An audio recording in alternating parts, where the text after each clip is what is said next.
one of the things that caught me during this last year were people's use of memes, which are the photo word art that come up, and their way of looking at 2020. And so I've included a few here just for our reflection. So in the first one, what if 2020 was a door? This is what it would look like. You fall out and just go down the steps.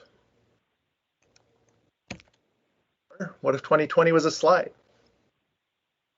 Yeah, that wouldn't be a fun slide to be on. And this is perhaps my favorite one. What if 2020 was a scented candle? It would smell like this. So obviously there are a lot of different ways that people express themselves and how 2020 was treating them. And so we were looking forward to 2021. So welcome, we're now in 2021. As we move into a new year, life gets better. Everything gets scrubbed clean, which is difficult to say after all the cleaning we've been doing for the virus. But all is well with the world. But is it really? Hi dear, how are you? I'm good. How are you? As one colleague pointed out, dates and the calendar are actually human designations. They don't actually reset anything in the physical world. And we learned that actually firsthand when Y2K came and passed. We were all waiting for the end of the world as the calendar turned. And that one maybe had a little bit more reality because of the computer aspect. But in many ways, we set these designations of dates, and they don't always come out that way. So as we entered 2021, we were hoping for a clean slate, but unfortunately, we're still in the pandemic. We still have racial and political tensions. Thankfully, maybe those last three maybe not be as strong, but I'm sure there'll be other new challenges that face us in this new year. So I hate to be the bearer of bad news, but the pandemic is still continuing on in 2021. And we've entered this new year and not a lot has changed, at least not yet. There's still hope for what lies ahead, but for now, we haven't started the new year perhaps as freshly as we may have hoped back in mid-2020. In many ways, this pandemic is akin to a disaster, perhaps like a tornado or an earthquake or something big that affects many of us. Our lives have been disrupted by a major event, and that can lead to quite a process before we fully recover. Back in 2000, Deborah DeWolf put together a training manual for mental health and human service workers in major disasters. And in that manual, she pointed to this image representing the phases of disaster. And when you look at it now, it holds pretty much true to our experiences with the coronavirus. First, there was that pre-disaster phase where we were learning about this virus and its potential, and we recognized that it existed, but it was far off. It was someplace not near us. And then we moved into that impact where it actually hit us. For those of us in the Lebanon area, especially when we learned that there were cases that were being discovered over at the veterans home across the street, and that outbreak there, that really sort of brought it home that this was actually real. With the first, I ask you to please mute yourself if possible. With the first shutdown came feelings of shock, disbelief, confusion, and anger. And so that impact was really challenging. But I said earlier that this was like a tornado or an earthquake. Unlike a tornado or an earthquake, the pandemic would be considered a silent disaster, in that there's no defined low point or no way to know that it's over for sure. When an earthquake occurs, there's the earthquake, and then maybe there's the aftershock, but eventually you kind of know, okay, that has passed and we can now move on. When a hurricane hits, that moves through, the damage is done, and then it's a matter of moving into that rebuilding. Unfortunately, with the pandemic, it's a lot more drawn out because it's silent. And so one of the things that was said in this booklet or this manual is that this prolonged impact period impedes the recovery process. Survivors suffer the effects of chronic stress and anxiety due to extended period of anticipation, fear, and threat. I don't know about you, but I've been feeling a little bit of stress and anxiety these past few months. So that's the impact phase. Then there's the heroic phase. We move into that place where we have the shared bonding experience. We've come together. We focus on the survival and we focus on promoting safety. So that initial wave of, okay, let's put on our masks and let's do the things that we can bond together and do this. I wouldn't be surprised that the toilet paper shortage actually came from that sense of survival. Like, oh, we've got to do this to survive. And so people really looked out to try to do that. But then we really, after we came together for that period of time, we recognized that it wasn't really going to go away right away. Like maybe we thought it might. We thought maybe it was just going to be a quick little bit. We were going to be here for a month or two, and then we're going to move on to something else. And so that just causes greater inconvenience, and the line goes down. And at that point, that's when you experience a fair number of those types of stresses and disappointments, I guess, you come to a place where you take an inventory. And you start thinking about where you are at that point. And so, as we inventory ourselves, we find that perhaps physical exhaustion is great because we have all these demands that have been put upon us in this pandemic life. Not only are we trying to continue on with real life, many of us, but we're also doing so with multiple changes and precautions in place. Discouragement and fatigue are very real, and they perhaps have set in for some of us as this goes longer and gets further out. Let's face it, our brains are tired.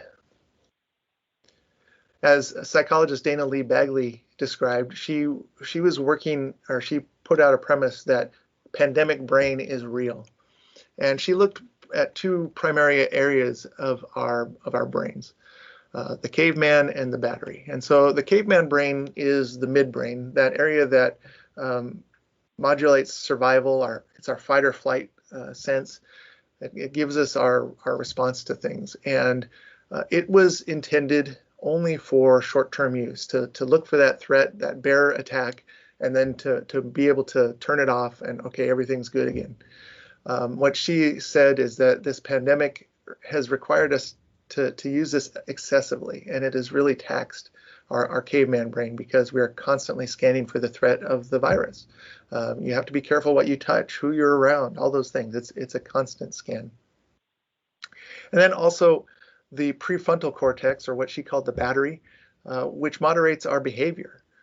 She recognized that going to the store, for example, during this time of pandemic requires a whole new set of behaviors. We have to wear a mask. We have to be aware of our distancing. We want to keep from touching our face. If we're at the store specifically, we're often following arrows to go down an aisle a certain way. These are all things that wear on our behavior modification or moderation that's in our brain. And so she acknowledged that our batteries are often running quite low. And so she suggested that the pandemic brain is real because of these two things, that we're just having to face constant threat and modifying our behaviors throughout the whole thing. And one of the things that she wrote that really stood out to me that I wanted to share was that historically, during such a time of crisis, everyone's efforts would often be dedicated to the war effort, and many normal things would be put aside or abandoned if they were contributing to that war effort.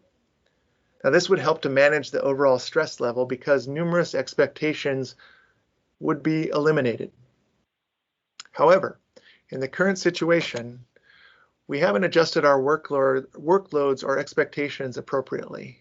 We have simply added on a pandemic to regular life. We've simply added a pandemic onto regular life.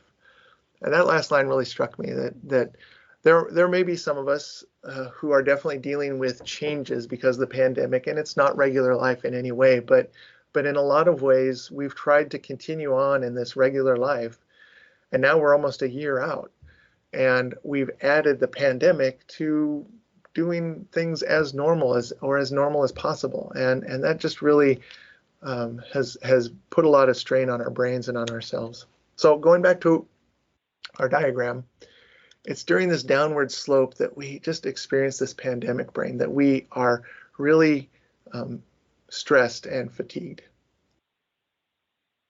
You'll also see near the bottom of the slope there that they point out there are additional triggers that can cause us to slope a little bit further. And I think of the wildfires and how when that hit us late last summer, how that affected us, and it was just an additional blow, and not another thing. And I saw a lot of people just really get dropped a little bit lower. And then obviously the political tensions and such. All of these things just add on to our already damaged selves. So brings us squarely to the disillusionment phase. And I would think that right now we are in that phase, and I've put a little arrow here to mark where I think we are on this map. And it just feels like in the disillusionment phase that happens because things feel like they're continuing to get worse. They're not a real good sign of things getting better. There are reports that family tensions rise, financial woes, increased cases of emotional or physical abuse, increased levels of alcohol or drug use, meaning to cope, those types of things. And personal divisions, according to this disaster manual, personal divisions tend to become more prominent during this disillusionment phase, as there are disagreements as to how to cope and how to move forward. And when you think about the pandemic, I think of a couple in the sense of there's a constant struggle with people in terms of, is the pandemic real? There's the voice that says that it's a hoax, and there's the voice that says it's real and we should take it very seriously. There are the people that say wear a mask, and the people that say we shouldn't have to wear masks. There's a lot of division happening right now, and some of that is just natural based on our path of this disaster. So as I said, we're in this spot right here, perhaps. That's how I estimate it. Perhaps you see us in a different place. But I think with the advancement of the vaccines, I think we're hopeful. I'm hopeful that we're moving toward that reconstruction, that recovery phase. But it's obvious that we still have a long ways to go. And I would acknowledge that they mentioned the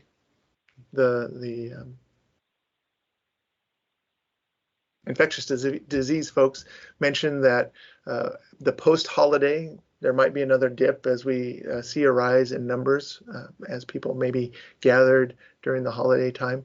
And so that might cause us a little bit of a dip. And then there's clearly the anniversary date. And so when we get to March, I just hope that you'll be extra aware of that fact that we are dealing with something that we've been in a year, and it'll feel very disappointing because we're still in it, but there is still hope, and we are moving toward that opposite side. So in this positive spin moment, I'd like to think that reconstruction is definitely on the horizon, and we're moving that direction.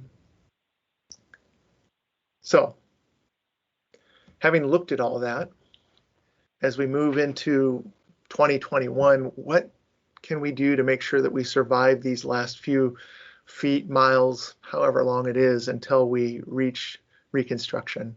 How can we get through this disillusionment phase together? How can we enter 2021 with a new hope? And that's, perhaps a nice Star Wars reference there too. I've got a few ideas how that might work.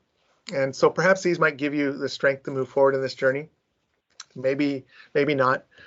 These come from reading over numerous things, and so they're sort of a common thought thread for a lot of people. And there are also more beyond these. So if none of these tickle your fancy, then you're certainly welcome to explore and find others. But these are some of the ways that we can face 2021 as survivors, and how we might be able to move forward. So since it's a new year, why not make them into New Year's resolutions? And I do strongly encourage you perhaps to honor these resolutions a little bit more than maybe not eating as much chocolate or checking out Facebook quite as often, because let's face it, we've probably broken a few of those New Year's resolutions already, and we're in the 12th of January. So the first suggestion, the first resolution possibility is to name it and claim it. I think it's important for us to recognize that we are all grieving in some way. For many of us, it might be easier to name that than others, but I think it's important to name it, because there are losses all around us. These ambiguous losses. It's unlike a death. You can't just point to somebody and say, okay, they're gone. We have these what they call ambiguous losses, such as losses on our that are come about because of restrictions on our travel, losses on our travel, on our dining, on how we socialize. Perhaps loss of rituals for the worship communities, for faith communities, our loss of being able to gather together in person, and to do certain life rituals for transitions, such as weddings and funerals. Those have all been altered and had to be done differently or put off. I've known a number of people who were supposed to get married in 2020 who put it off a year just because it was too devastating. Perhaps there's a loss in our trust in government, or our loss of, well, this one we know for sure, the loss of traditional education with doing online schooling and things like that. But kids losing the opportunity to do sports, or the prom, or other traditional things like graduation even, that was altered heavily last spring. Obviously, loss of jobs is an important one, loss of income, and I think important noting, where are those loss of relationships? What relationships have we lost? Maybe due to differing political views or differing views on the pandemic, or just because we've been separated from people.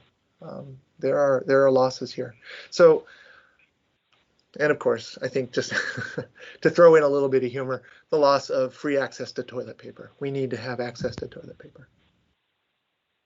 So my action item for you here, the goal perhaps to consider is to write out and name what you've lost.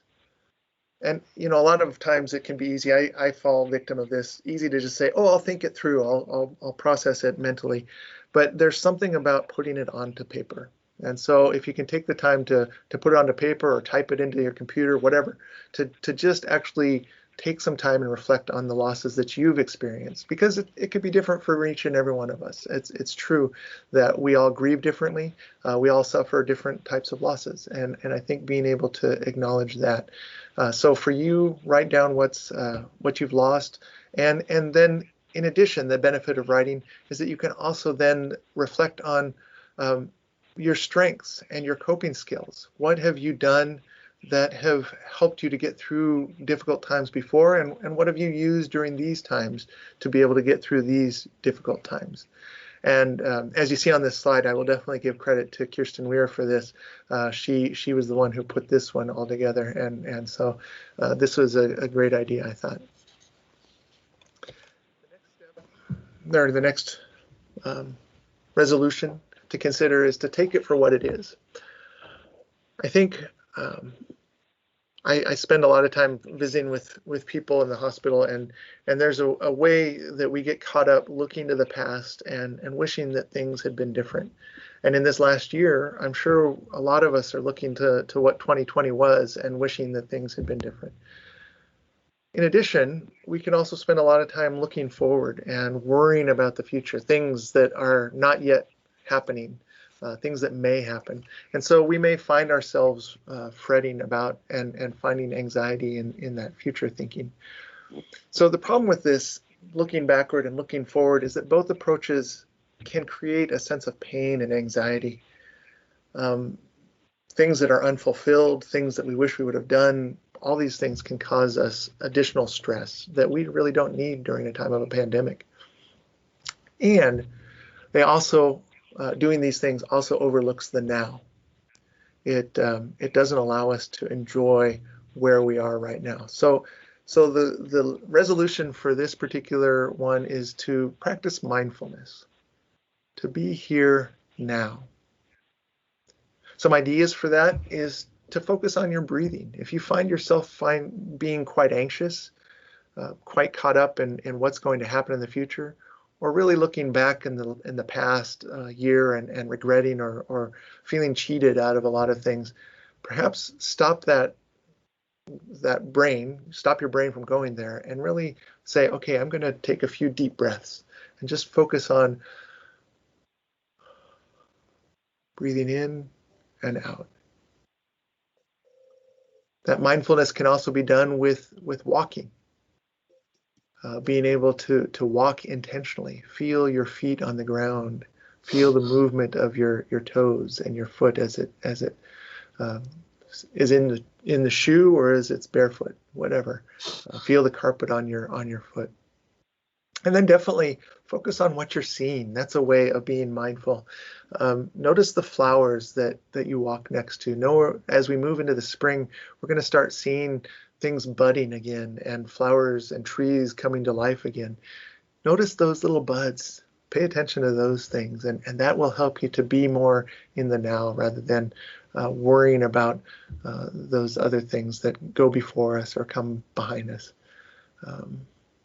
These are just a few examples. There are many others, but I would say that one great resolution for being a survivor in 2021 is to practice this sense of mindfulness.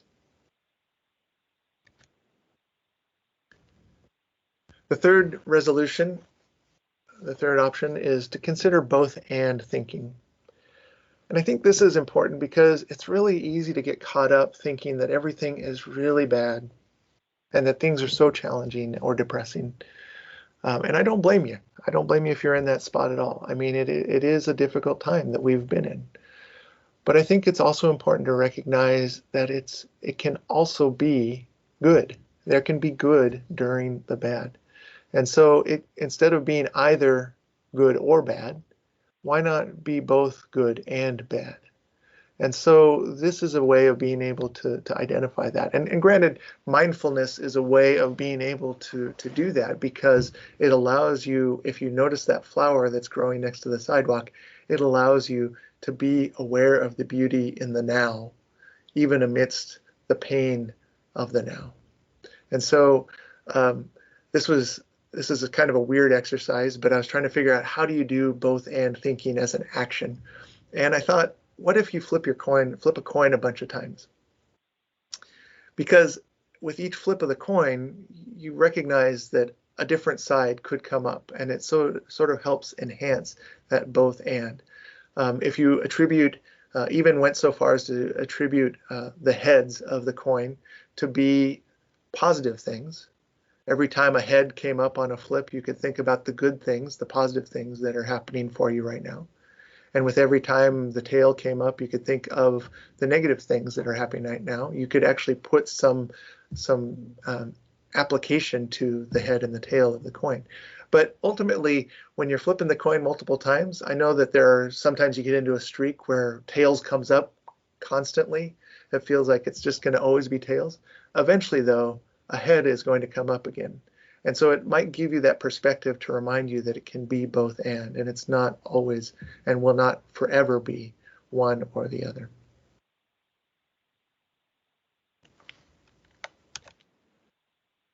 The next resolution idea is to reduce pressure on yourself.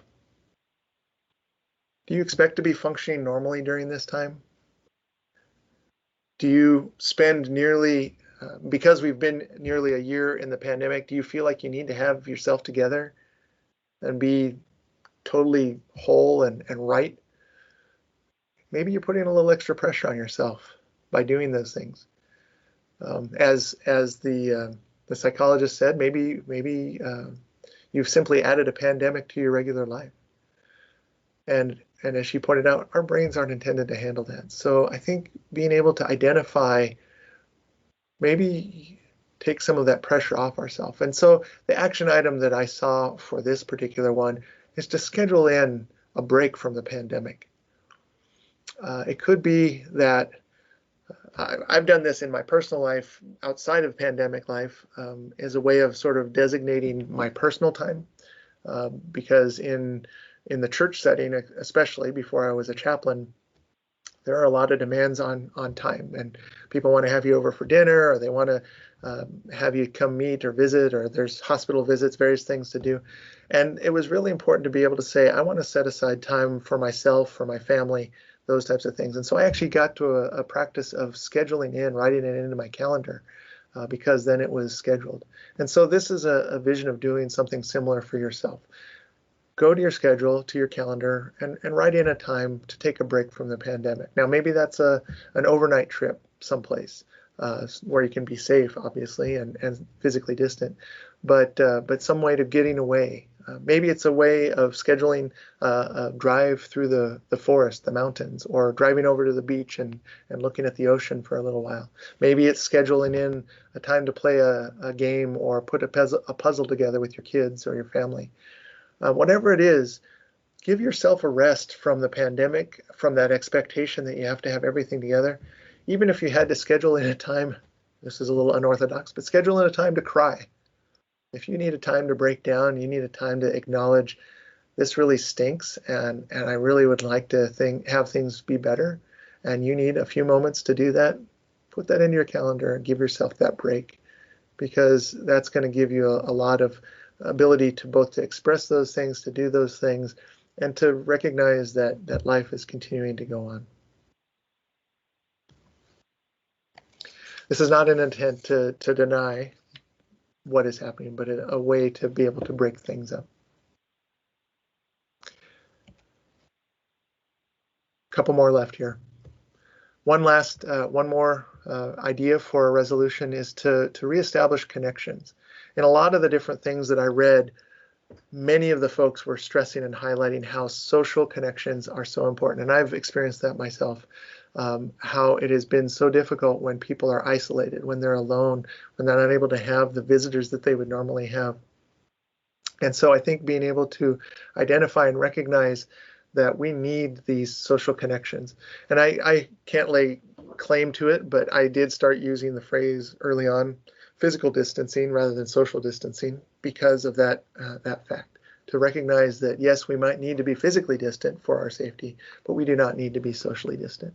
And so I think being able to really enhance our relationships, to reconnect with people that we maybe have let slip by because we've been focused on our own needs, be focused on our own survival.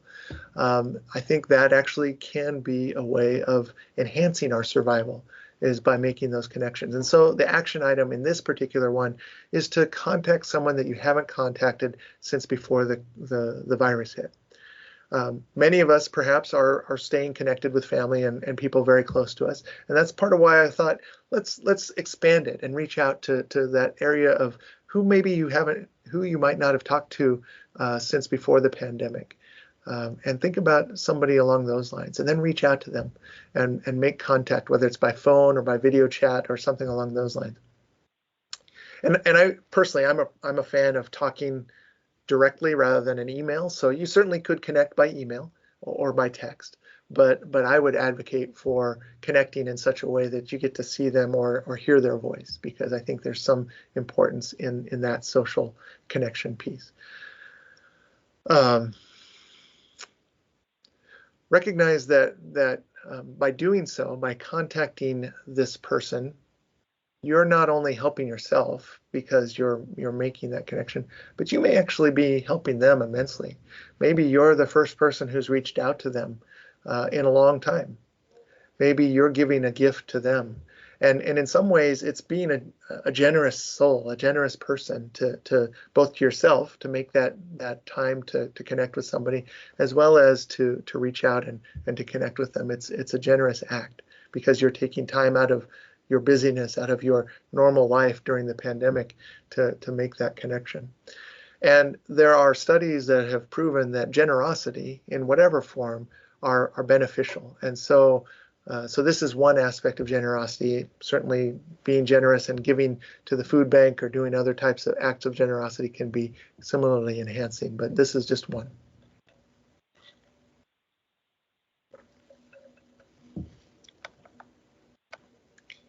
And lastly, I had the opportunity to speak at to do the invocation for the College of Osteopathic Medicine in the Northwest at their commencement ceremonies this last spring.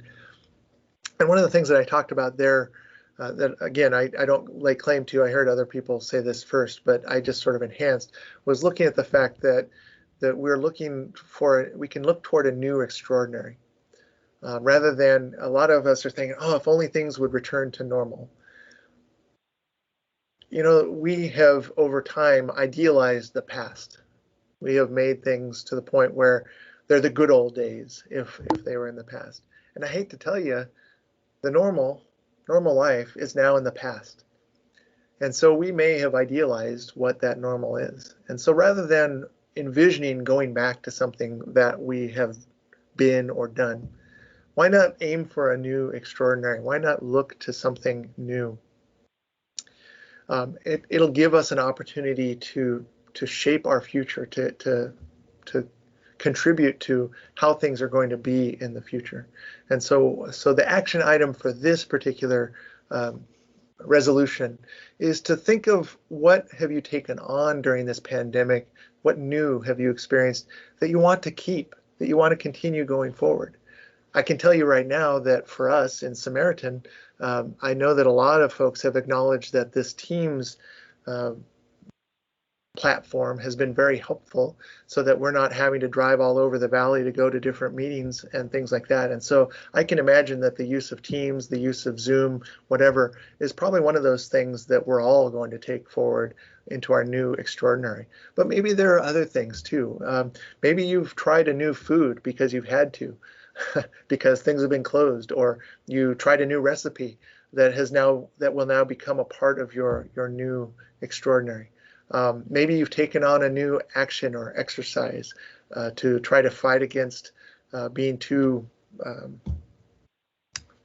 sedentary. You've started doing some new exercise or something to do that, or a new activity to try to break the boredom. Something that you might want to hang on to and move forward with. I think that's an important thing to consider. So those are my ideas for resolutions for 2021, for how we might be able to move forward.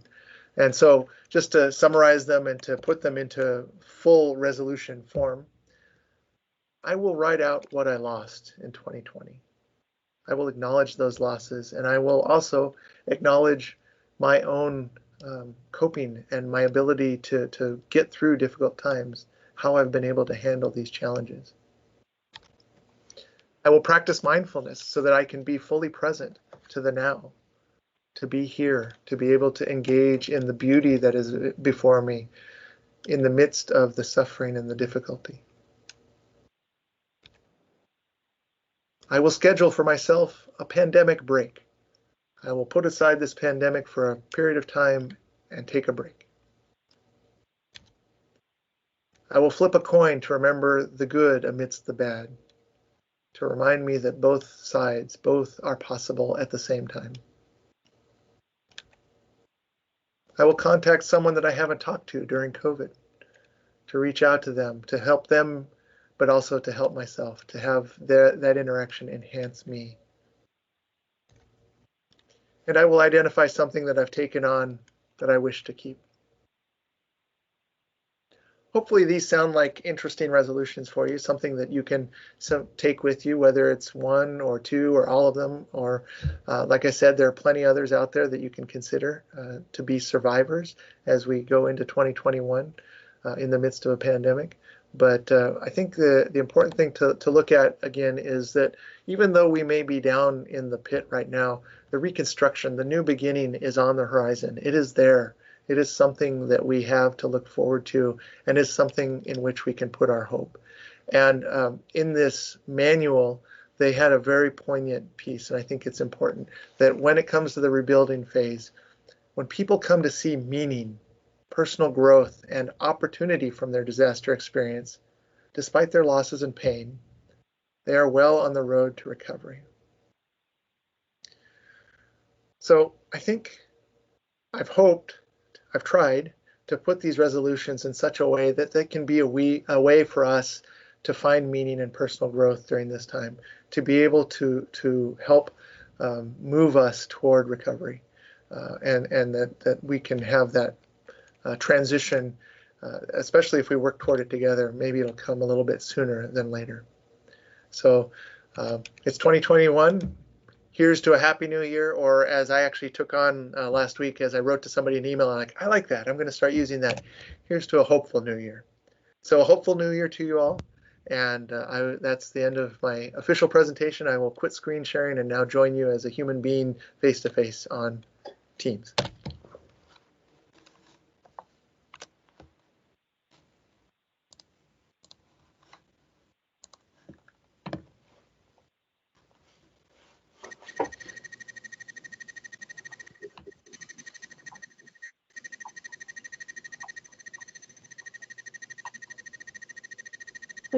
Thank you so much, Wes. Really helpful presentation, reminding us that we're in this survival mode and offering some great tips and hints for action steps for the future. And we still have plenty of time, and we really would value any comments people wanted to share. Thank you so much. There's been several folks that have noted a few things that they're doing for the resolution in the chat. But if anybody would like to, you can either raise your hand or go ahead and type a question in the chat, or if you have any comments or questions, I know that Wes would be happy to address those.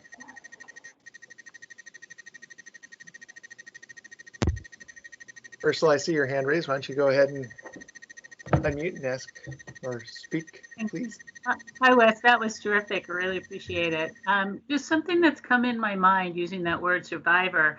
There is a little bit of maybe survivor's guilt for people like me who I didn't lose my job. I'm working safely from home. I've got my first vaccine shot. You know, there are things like I feel like I am incredibly fortunate. And there's a little bit of guilt or something that comes with that. Can you address that at all? Certainly, yeah. Actually, I started identifying that early on too, both in myself, but also just recognizing that is something that we could be facing, because some of us didn't lose our jobs and have remained healthy and have gone through that. And I think acknowledging, much like when a death occurs, especially in like a tragic way, there are people who suffer from that survivor's guilt, where it's like, well, why wasn't I the one that was taken? Why didn't I die? Or why haven't I been affected? And I feel guilty for still being alive. And I think it's very possible for us as survivors, as we move into this new year, to be dealing with some of that very same emotion, that sense of, gosh, I feel badly that everything has continued to go pretty decently.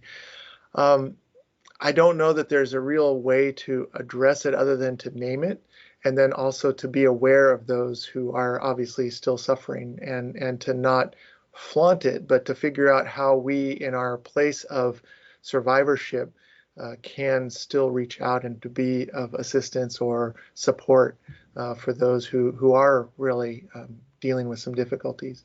That is a way that I have chosen to deal with my own survivor's guilt, is to be able to continue to be a resource for people, and to try to find a way that I can draw from the strength that I have because things have continued on for me, and to be able to maybe channel some of that to people who are hurting.